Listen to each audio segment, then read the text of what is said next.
hockey friends and families around the world, and welcome to another edition of Our Kids Play Hockey. We got a great topic for you today. Let's be honest, all the topics we have are great, but you're here and you're listening, and I got to hype the show up somehow. So that's how I'm doing it today. We're going to talk about the 3 questions you should be asking an organization before you join. I'm going to give you a quick disclaimer here. This probably works beyond just hockey and beyond sports. A lot of this could be if you're going to a new job.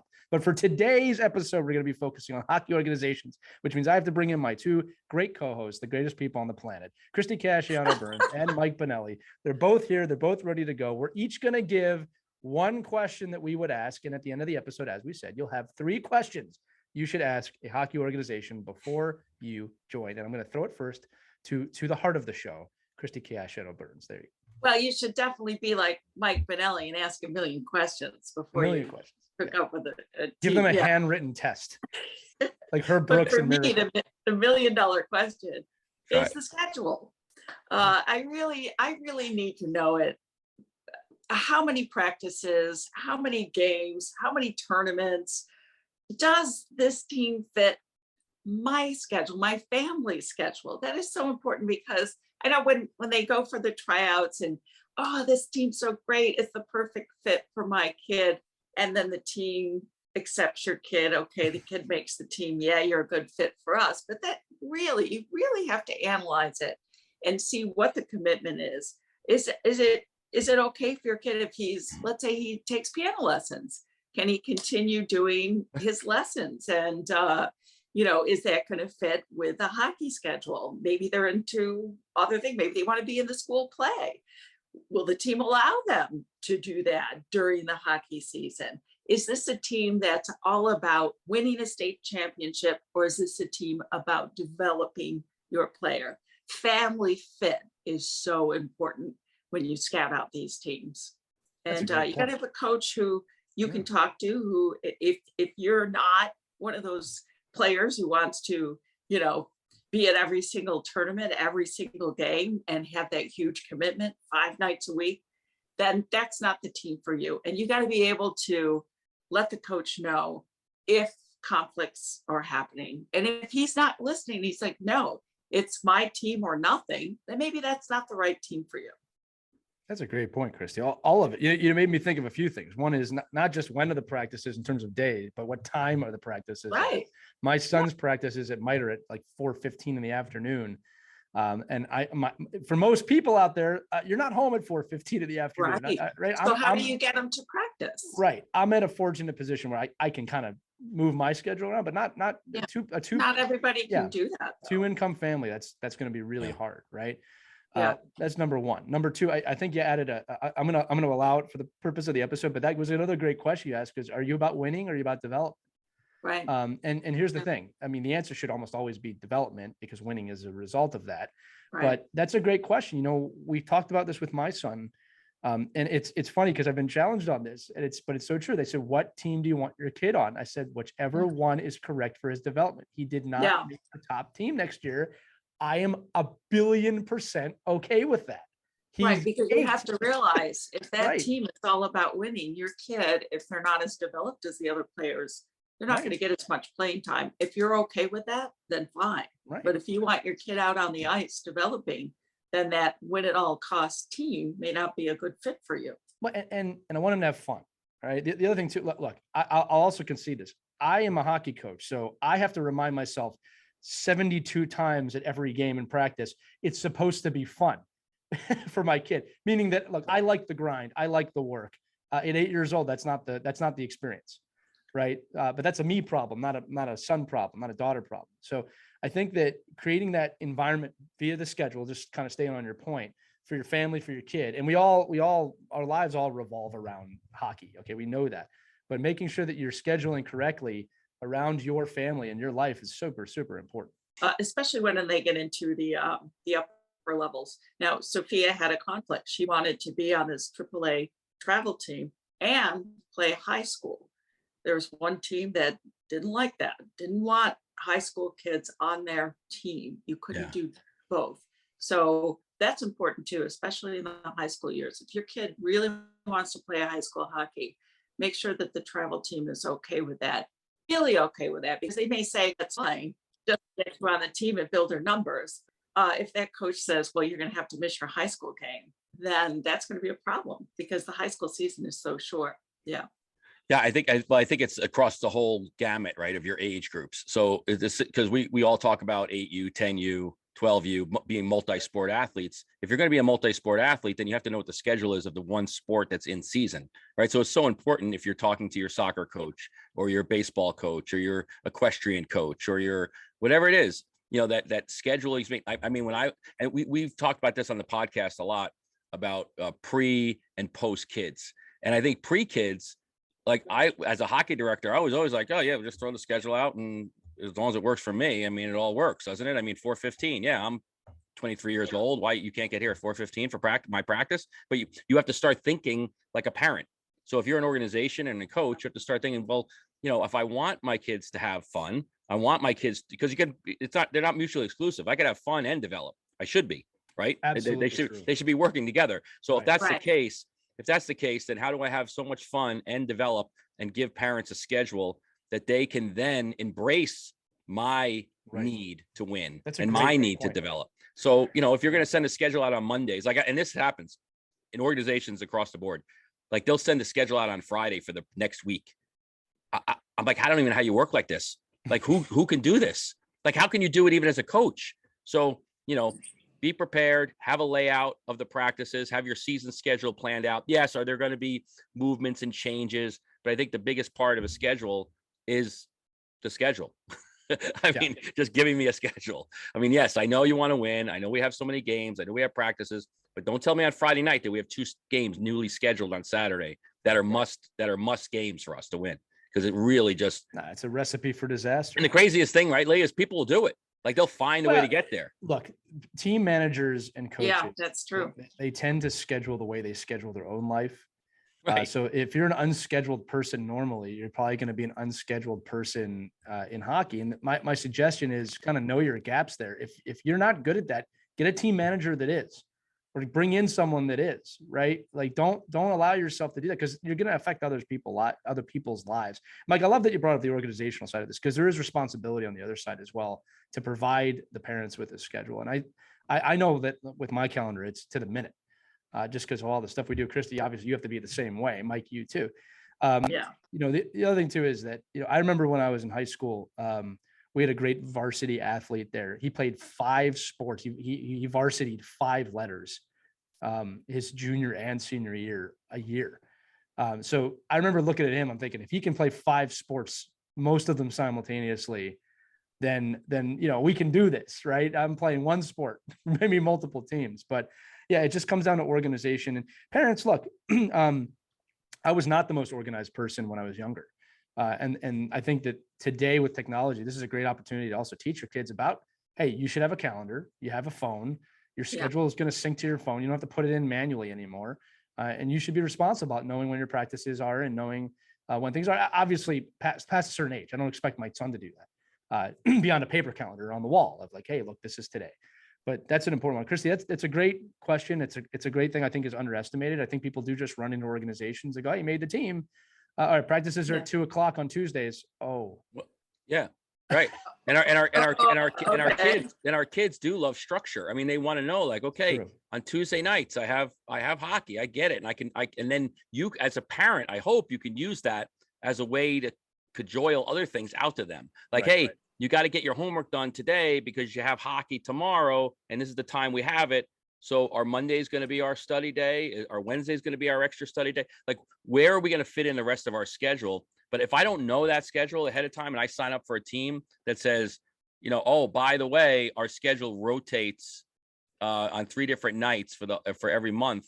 Or in a lot of regions, what happens is your schedule is one way, and then high school season starts and your whole schedule changes because now all the high school teams start using the ice, and it flips all the schedules around. So just be really conscious of that. Don't assume when you sign up for an organization like Thursday nights, your practices in September, that they're going to be practices in November. Just check, ask, be informed of that. And they should know. They should know. They should know. Do a little research before you sign up. There are parents always floating around the rink who've been on that team before, and you can certainly pull them aside and say, hey, I have and how did you make that work? What's the coaches? How did you make that work? How flexible is the coach? Ask questions of parents who have already experienced that coach and that team. That's very helpful. No doubt. And Mike, before we move to your question, I want to thank you for bringing up the vocabulary word of the day, which is cajole. Mike said that in his conversation. If you don't know, Google it. It's a great word. I'm an author. I'm a writer. I appreciate vocabulary like that. Cajole is the word of the day. If you're listening, sponsored by nobody. Mike, over to you for your what question. do I win? And then text me what it means. Yeah, text. Yeah. He just said it. It sounded good. Conversation. Yeah. It was better. I'm trying to stay away from the swear words. So You're doing great. You're doing great. Thank you. Well, we have Caitlin to edit these out later. She can help me out. So I think, scheduling is huge, right? And I think with scheduling and knowing, are you on a heavy schedule and a light schedule? Do you go to 15 tournaments a year? I want to know, what am I budgeting? I want to know, what are the costs of these things that I'm signing up for, and then tell me, because everybody gets the tuition. I see, that's a fact. I mean, I don't see there's not an organization, maybe in the world, but definitely in the United States, you don't sign up. It says tuition $2,700, 8U, and then there's no asterisk. There's no O end. No hidden fees. And plus, and people maybe should put plus fees. Okay, well, what are those fees? And am I required to raise those fees? Am I required to, cajole the rest of my family into giving them more, asking for more finances and selling cookies and selling Super Bowl boxes and stuff for my tuition? But I think just knowing what the costs are, knowing what we've talked this a million times too, and I think we all have been down the road of, okay, am I on a new team? Am I buying a new set of uniform? And am I buying a new set of sweatsuit? Am I what are the tournaments, and where are they, by the way? Because a tournament that I have to drive to is a lot different than a tournament I have to fly to. And right. And the way the economy is, you might want to fly. The way the economy maybe you get your tickets now, lock them in now. But I think but you're going to drive down the street. I mean, literally, I did my budget the other day, and my driving budget for practices will have tripled, which again, you could say, well, then you got to give up other things, but there's certain things you just can't give up. I mean, so I think it's just a matter of what you got to eat. But I think, well, maybe not that much, but I think you have to, figure out a way. Have gone on.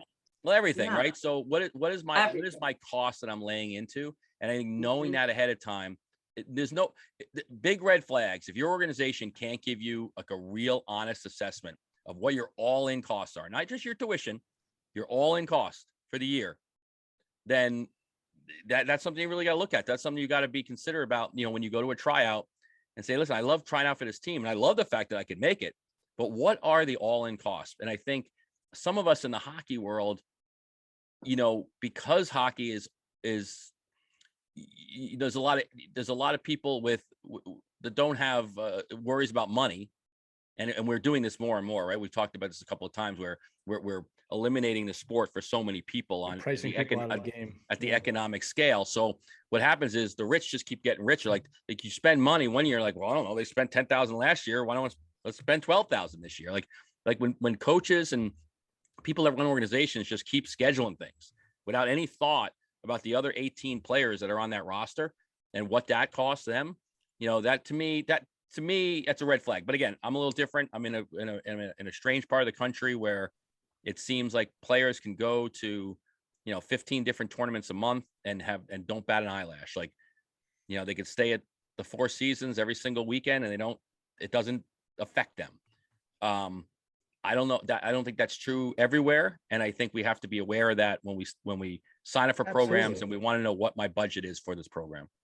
Right. Yeah, and it's not true in where I am. I mean, the teams that we have been on have always been conscious of parents who struggle, financially, and that is taken into consideration with the travel and the expenses and the hotels.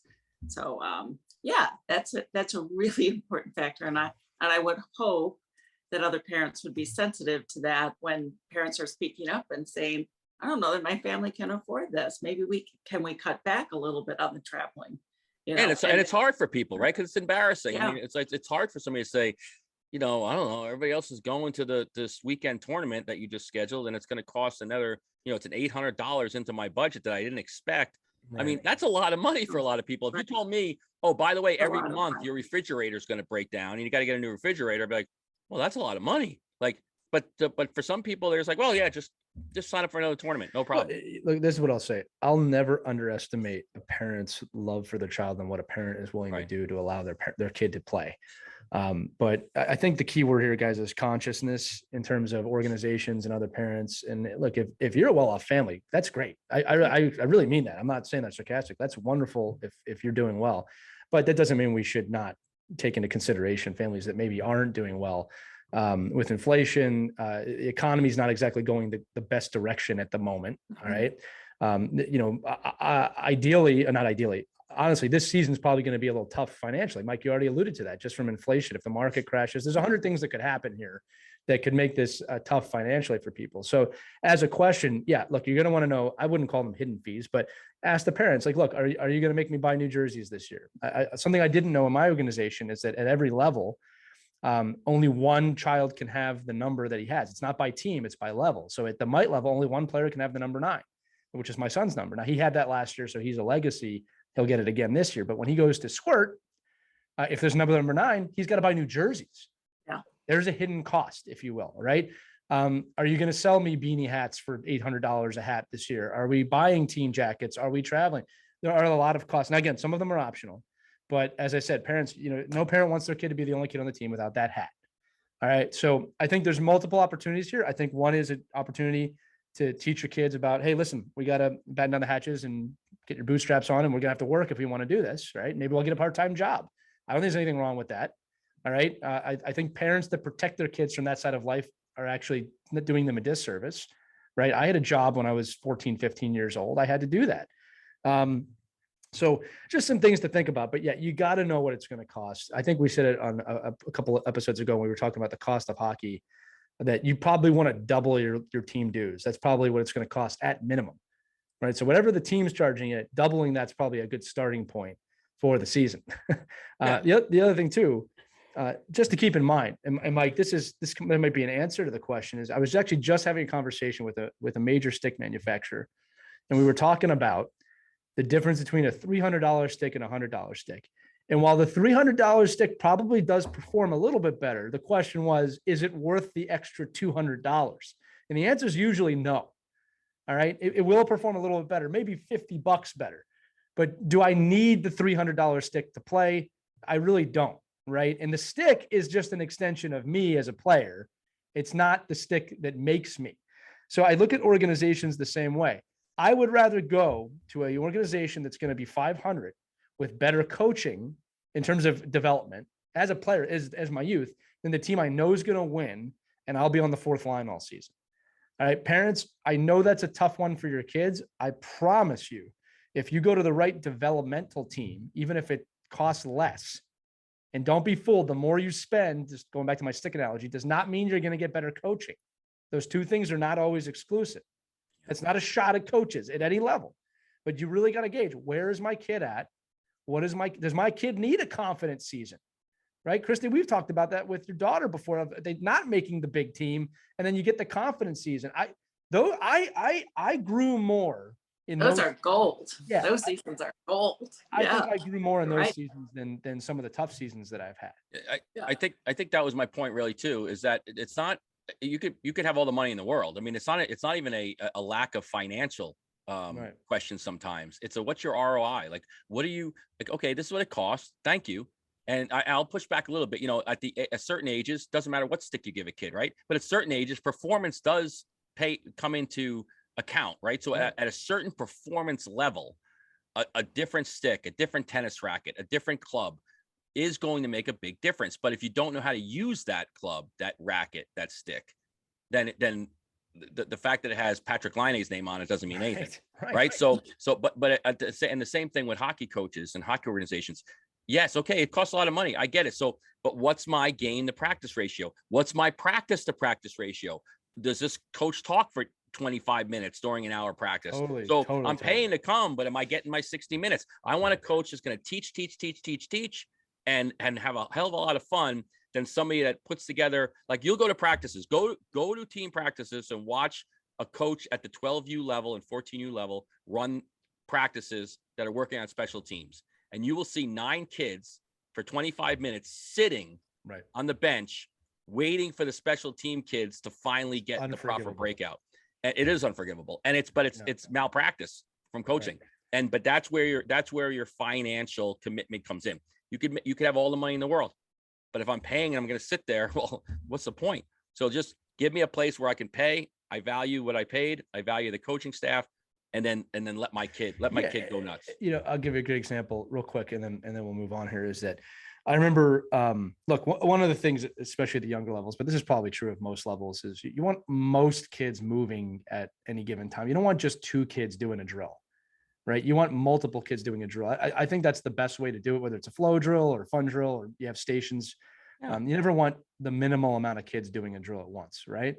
And you can't expect, my other favorite one, Mike, is you guys just sit over there and watch. And I want a few takeaways from you watching these other kids doing the drill. You can't expect anybody to do that. All right. You might have one kid that's really into it. All right. But when my little guy was playing soccer, and they used to sit on the sidelines, and the best kids would be on the field, right? The scorers. And the coach would constantly yell over, why you guys keep picking grass over there and fooling around? Well, they've been sitting there for 25 minutes. What do you expect them to do? He's 6 years old. What is he supposed to do? If my kid stops, he's talking about Fortnite. He's not talking about whatever drill we're doing. All right. So that's just an unrealistic expectation. Again, the only place I think that works in my experience is like top level collegiate or pro. And it makes sense because it's basically a job at that point. But even then, we don't let players sit on the bench when we're working on the power play. We have the other guys on the other side of the ice working with them, doing something else, or they're in the penalty kill. So they're always engaged. That's the point. The other thing too is, and I'm going to pay a compliment to the team I was on last year. I remember at one point we just didn't feel our practices were flowing as good as they could be. So we got together and we shook up practices and they got better. That's another important aspect of a coach, right? Are they willing to change? Not like, no, we've been doing this since October. We're going to do this in January. You gotta change it up. You have to. I've seen a lot of coaches. They have this formula and they never break from the formula, even when it's not working anymore. It kills me. I'm going to say this. I love a coach who's willing to switch things up and try new things, new positions, kids in different positions. Well, Lee will experience this as a Flyer fan this year. He'll see that. Oh, I can't wait. Force. Yeah. Well, we have to have a hockey team in Philadelphia first. But look, the other thing I was going to say, Christy, to your point is that you have to continually engage the kids. Every once in a while, shake it up. I mean, have a practice where offense plays defense and defense plays offense. Just do something different. Look, I've said this before on the show. The most dangerous phrase in the English language is, "This is the way we've always done it." That is the most dangerous phrase. All right. So you want to look for a coaching staff and organization that's a little adaptable, not afraid to change things up. I remember when my son was in Adams, which is in the middle of COVID. So there were really no games, but I remember him coming to me at the end saying, we just do the same drills every week. It's boring. And he was right. He was absolutely right. And so we started shaking things up a little bit. Granted, we did what we could with what we had, right? That was literally a year of all practice and no games. So, Mike, great point. So just reviewing so far where we're at, obviously, again, these apply to everything. Scheduling. What is the schedule that works with hockey, other sports, and a job? You're going to want to know what the schedule is. Next thing is, what are the costs? What are the hidden fees? What's beyond that?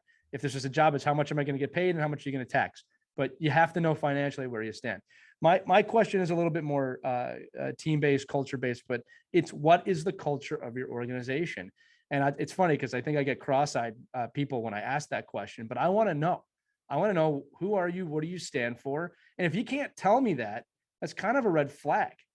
All right. If I go to the head of an organization or a coach and like, tell me about the culture here, what's it like? And they don't have an answer, I'm running away. All right. I want to hear, we're really dedicated to the kids and development. It could be a horrible answer in terms of just how they phrase it, but like, we just want the kids to have a good time and be fun and love hockey. That's a culture. That's an aspect. Here's another answer. We are a top level organization that seeks to win year after year, and we demand the most from our kids. There's nothing wrong with that answer. I have no problem with that. I want to know that, but you have to have an answer to that culture. And what I find, and I'll turn this to both of you, is that this is not any different than a mission statement or a vision statement for an organization. You have to have that, because if you don't, as an organization, have that, you're telling me your coaches don't have that. All right. In my organizations, if you ask any employee I have, what is the mission of this company, they will tell you. And I go out of my way to make sure that they know it. It's very short. It's like 10 words, if that. They know it.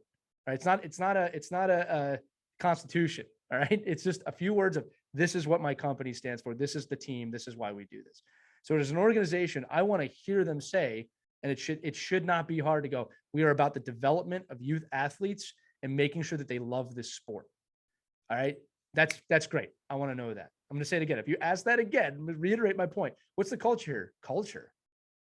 What do you mean? All right. That's a red flag for me.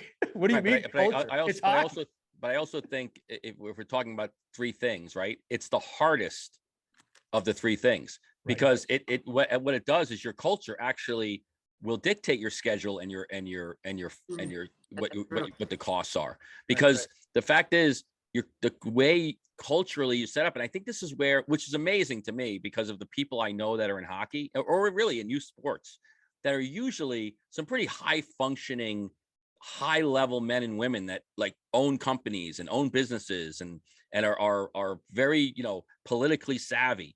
And the fact that most organizations don't have a mission statement or a defined culture, or a defined, area of where they want to focus with their kids and their coaches and their families, to me is really what's the most lacking in youth sports. I totally agree with you, Mike. And I think I can tell you, with my kids growing up through the hockey, different teams, maybe there was one team that had a mission statement and a philosophy out of all the teams that they've been on.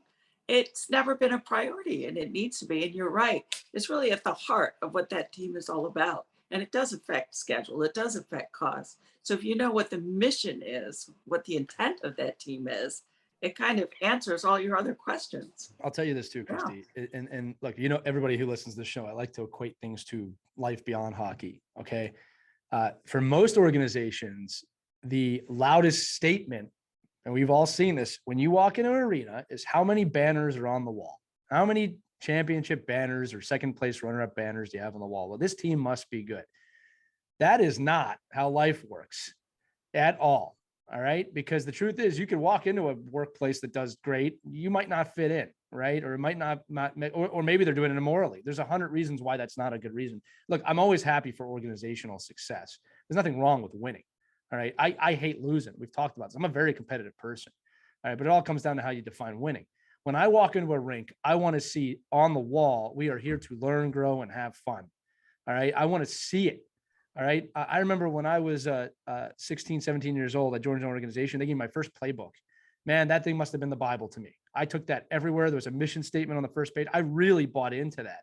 All right. I think we get a lot of flack for people. Kids they don't care. They care. They totally care if you why do you think they're wearing the team jacket? Why do you think they're wearing the team t-shirt? They obviously care about the logo on the front, not the name on the back. Hopefully we all have that kid on the team. But you can create that in an organization. And here's the thing. It's not hard. This isn't rocket science, right? All 8,000 teams in America, whatever it is, you don't need different mission statements. You could all have the same one if you want, but you have to present that to the parents. You have to present that to the kids. I am a big believer in having a kid sign a contract at the beginning of the year that says, hey, we're here to have fun. We're here to learn. We're here to do this. It's a commitment.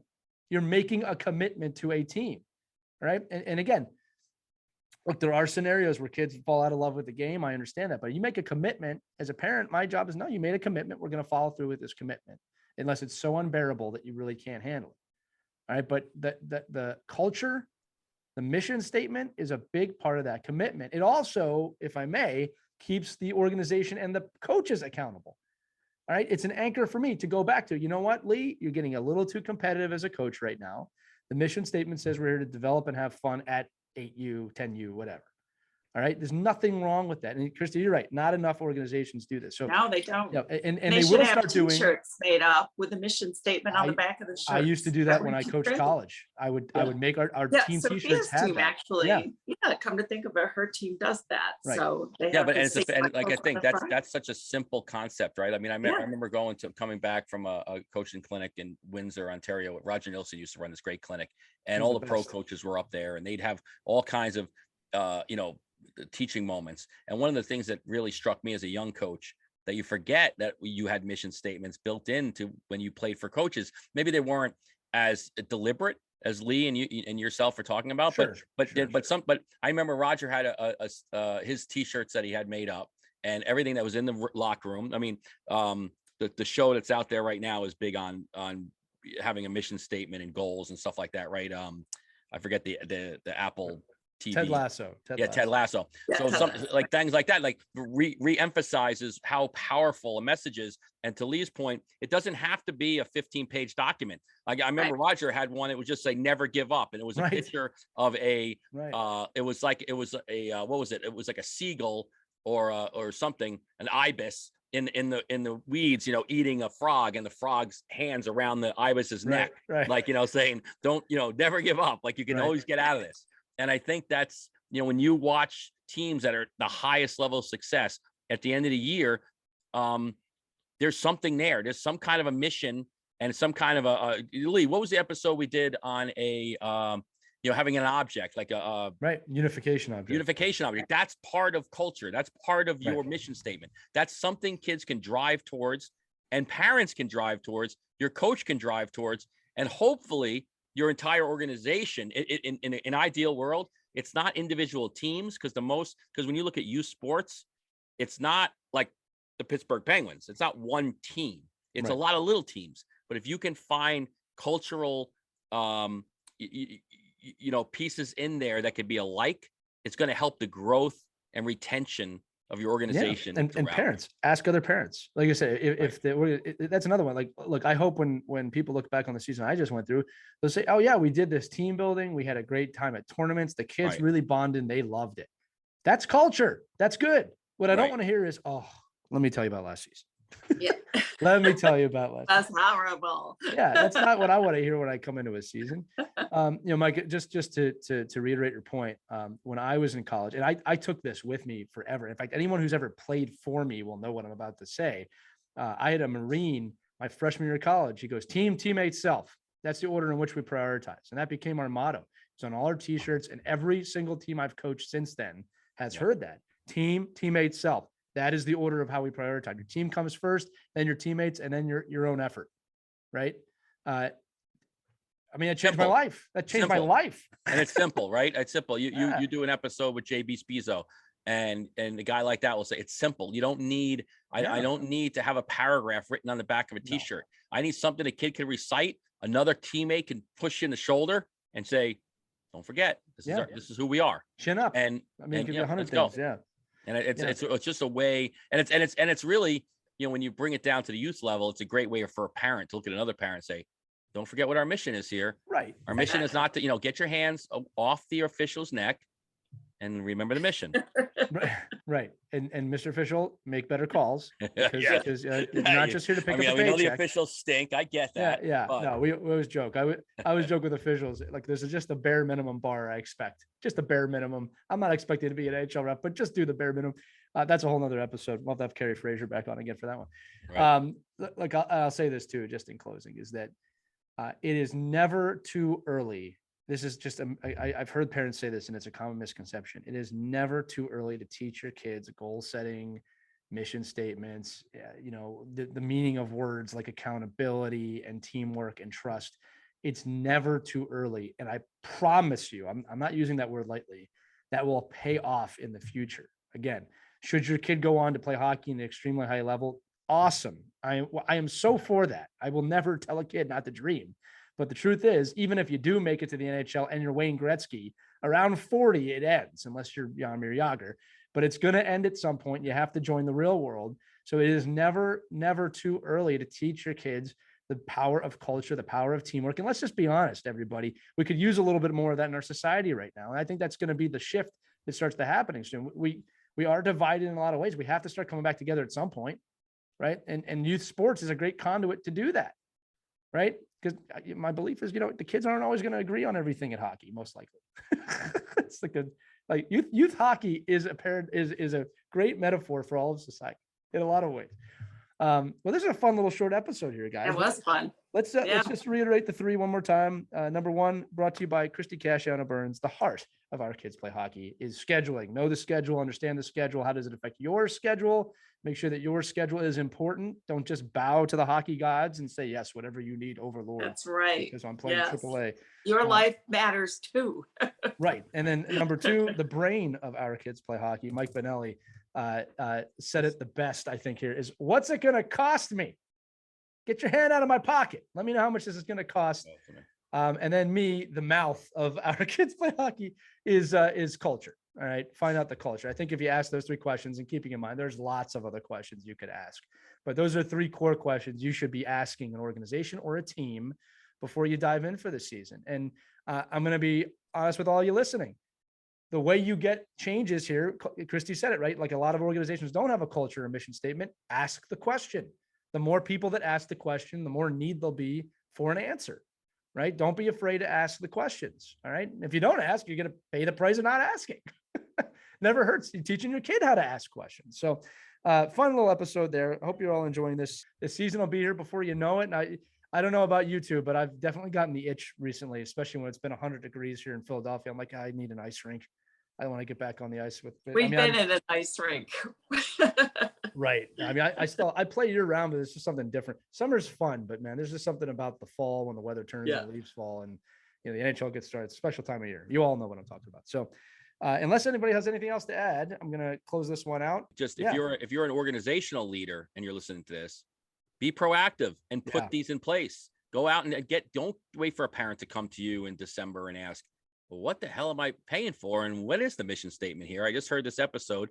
Be proactive and, and get ahead of it. If you want to have a great organization and a great team, use these three as just a pivot point for you to build your, trilogy of success. And then have it as an opportunity to, attract parents to your organization because you have these things in place. Right. And I believe that will happen. And follow that up real quick again. We've been getting a lot of emails, a lot of messages lately. You can email us at team@ourkidsplayhockey.com.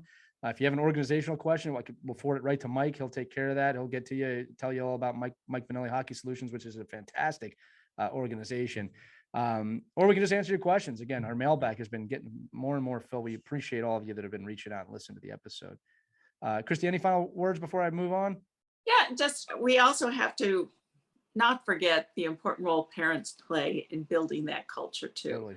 If you subscribe to what the team culture is, do everything you can to help support it and not tear it down. I've seen too many examples of parents who have tried to destroy something really good just because they didn't get it.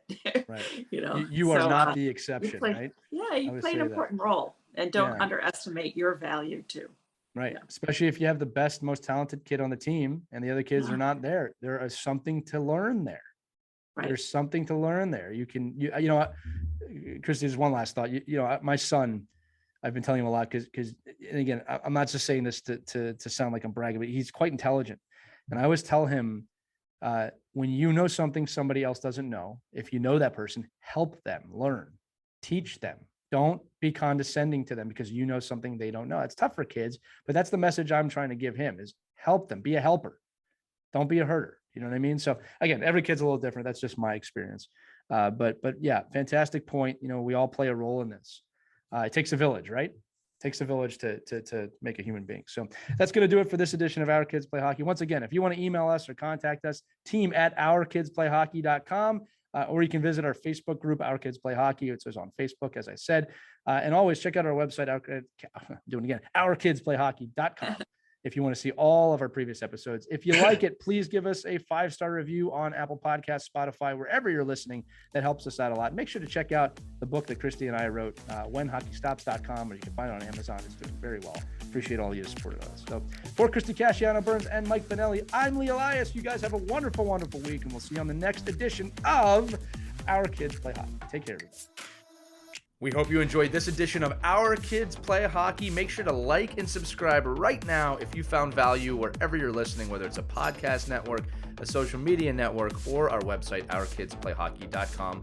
Also, make sure to check out our children's book, When Hockey Stops, at whenhockeystops.com. It's a book that helps children deal with adversity in the game and in life. We're very proud of it. But thanks so much for listening to this edition of Our Kids Play Hockey, and we'll see you on the next episode.